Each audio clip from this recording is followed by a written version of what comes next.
¿Es lo mismo miedo y ansiedad? La respuesta es que no son lo mismo. Si bien comparten cosas que son parecidas, tienen diferencias. ¿Y por qué es importante hablar de esto? Porque muchas personas tienen muchas fobias, fobias sociales, fobias a los elevadores, a los animales, a equivocarse, fobia al abandono. Y también hay muchos tipos de ansiedad, este sentimiento de preocupación constante que no sabes por qué sucede. Y vamos a ver la diferencia en este video de en qué se diferencia el miedo y la ansiedad. Bueno, primero, el miedo normalmente está enfocado en el momento presente y la ansiedad es hacia futuro. Es decir, cuando tú tienes miedo, normalmente sientes miedo cuando estás cerca de eso que temes. Por ejemplo, el miedo hacia los animales, hacia los perros. Cuando estás cerca de un perro, sientes el miedo. ¿Y cómo se siente? En tensión, en esta sensación de querer huir, escapar, te sientes que te congelas. En cambio, la ansiedad suele ser a futuro. Por ejemplo, en tu trabajo te dicen que vas a tener una reunión muy importante en donde van a haber directivos y tienes que hablar enfrente de ellos. Y te dicen que la reunión va a ser en una semana. Desde que te lo dicen automáticamente te sientes tú ansioso. ¿Por qué? Porque estás pensando, ¿qué pasa si en la reunión me juzgan, me critican o me equivoco? Y mientras se va acercando el tiempo, comienza a aumentar la ansiedad. Entonces, el miedo, como decíamos, es que nuestro cerebro dice está ocurriendo algo peligroso. Por ejemplo, en las situaciones, en los lugares en donde suelen haber terremotos, cuando ocurre un terremoto, se activa la respuesta de miedo en nuestro cuerpo. Tenemos miedo, corremos, queremos salir.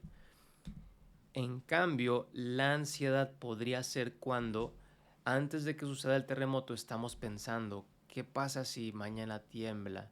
¿Qué pasa si ocurre algo malo? Es decir, no ha pasado, pero estamos pensando a futuro como si eso pudiera pasar. En pocas palabras, la ansiedad tiende a ser la anticipación. Y la ansiedad normalmente se expresa en esta pregunta de, lo voy a regresar un poquito, en podría ocurrir algo peligroso. ¿Y si mañana ocurre una catástrofe? ¿Y si no puedo?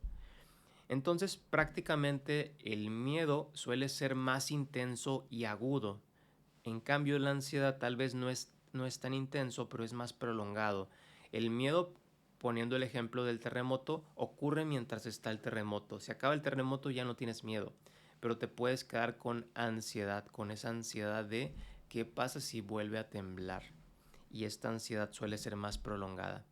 También, en el miedo normalmente puedes tú identificar de forma concreta a qué le temes. Le tienes miedo, por ejemplo, a las arañas, a las cucarachas. En cambio, la ansiedad, a veces no sabes por qué estás ansioso, es más difuso. Hablamos de esta parte, que normalmente es el miedo tiene que ver con el aspecto en el presente y la ansiedad es en pensar si sale algo catastrófico o terrible. Y bueno, todo parte de esto de que nuestro cerebro identifica una amenaza y después siente miedo y después del miedo puede quedarse la ansiedad. Vamos a verlo con un ejemplo. En las crisis de ansiedad o crisis de pánico, bueno, ¿qué son? Es cuando tú sientes mucha ansiedad en tu cuerpo, tanto que te mareas, sientes que te falta el aire, hay personas que piensan que se van a morir. Es una sensación muy desagradable cuando la ansiedad es muy intensa.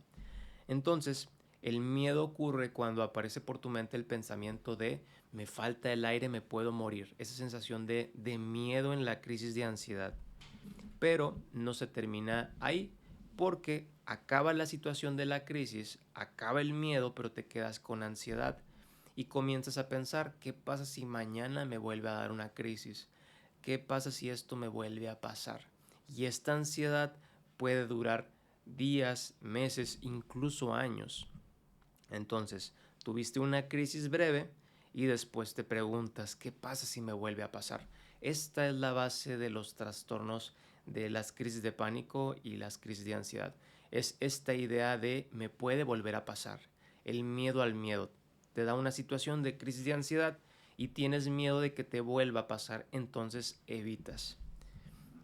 Por ejemplo, en el tema de la ansiedad social, te invitan a una reunión y está esta ansiedad social anticipatoria de qué va a pasar en la reunión, me pueden juzgar.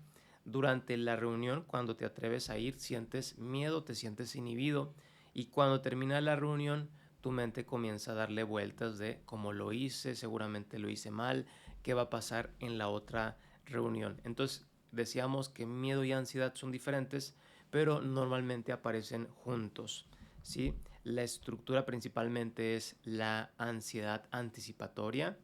Digamos que tenemos miedo a algo, miedo por ejemplo a conducir, y te dicen, en una semana vas a tener que llevar a un familiar al hospital. Entonces, desde que te lo dicen comienza la ansiedad anticipatoria. ¿Qué pasa si me equivoco, si choco, si pasa algo malo, no puedo? Conforme se acercan los días, la ansiedad anticipatoria va aumentando, y cuando estás en la situación de que estás conduciendo, sientes el miedo, que te sientes que te congelas, sientes la ansiedad, y cuando termina esto, comienzas tú a pensar, ¿qué pasa si me vuelvo a sentir en el futuro así? Entonces, el miedo básicamente, como te decía, es en el presente, pensamos, está pasando en este momento algo malo, y la ansiedad es y si pasa algo malo, y si no puedo. Y bueno, aquí te comparto mi contacto para lo que se te ofrezca, ya que la ansiedad y el miedo excesivo muchas veces te limitan de forma enorme, evitan muchas veces que realices ciertos proyectos, evitan que tú puedas vivir la vida que quieres, estar con las personas que quieres, y de lo que se trata es que podamos nosotros vivir esta vida sacando nuestro mayor potencial y pudiéndolo aprovechar, pero en un estado constante de miedo y ansiedad básicamente no podemos aprovechar la vida porque estamos nosotros protegiéndonos, y esto nos puede afectar bastante. Recuerda que la ansiedad y el miedo en sí no son malos, son estados de defensa que buscan protegernos, pero cuando estos estados de defensa siempre están activos y se activan ante cosas que no son peligrosas, esta ansiedad no nos es útil y podemos cambiarlo. En terapia lo que hacemos es que cambiamos pensamientos, emociones, acciones, y a partir de esto cambiamos nuestro malestar por bienestar y vencemos nuestros miedos un paso a la vez.